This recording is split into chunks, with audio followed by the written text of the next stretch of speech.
Very interesting. So you mentioned there that, we both mentioned there that you're running a quite low body fat percentage.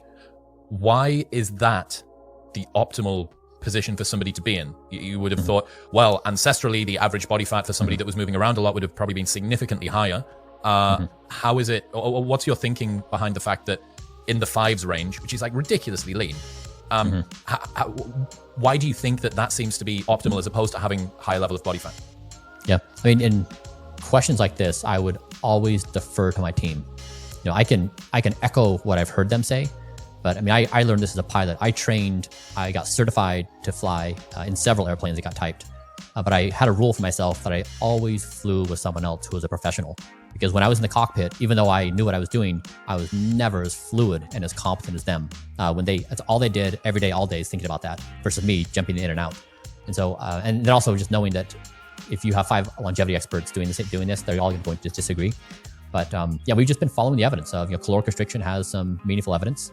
And we're looking at these lifespan and health span studies, and we try to follow it.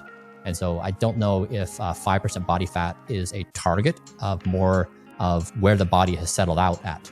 It's a byproduct of the fact that you're doing this caloric restriction, and that is why your particular body ends up sitting at, somebody else would be at 3.5, someone else would be at 7.5 on the exact same protocol. Okay, interesting.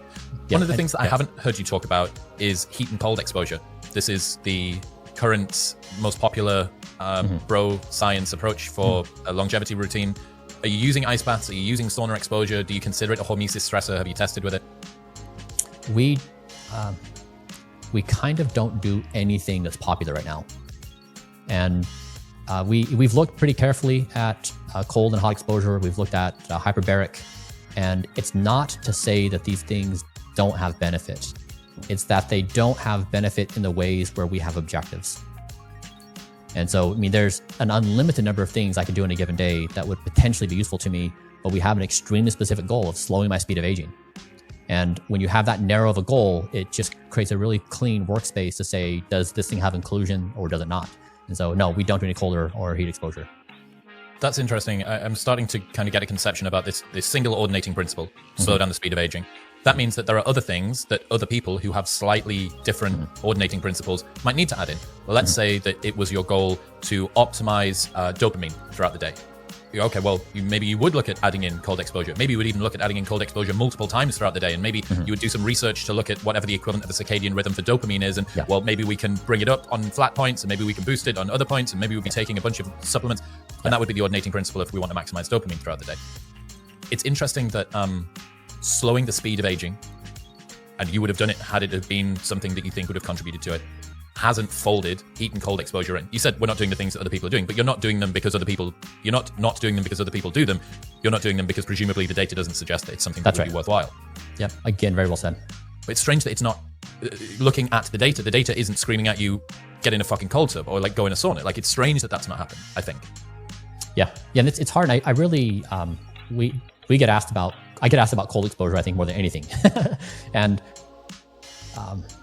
my objective is not to rain on anyone's parade. It's not to discourage anyone who's trying to do good for themselves. It's not to try to be a know-it-all. I've just really not wanted to engage in the conversation.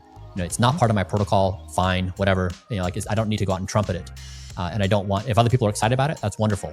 But really, this is trying to move the entire field forward. And, I think there's a certain disposition that helps people feel encouraged.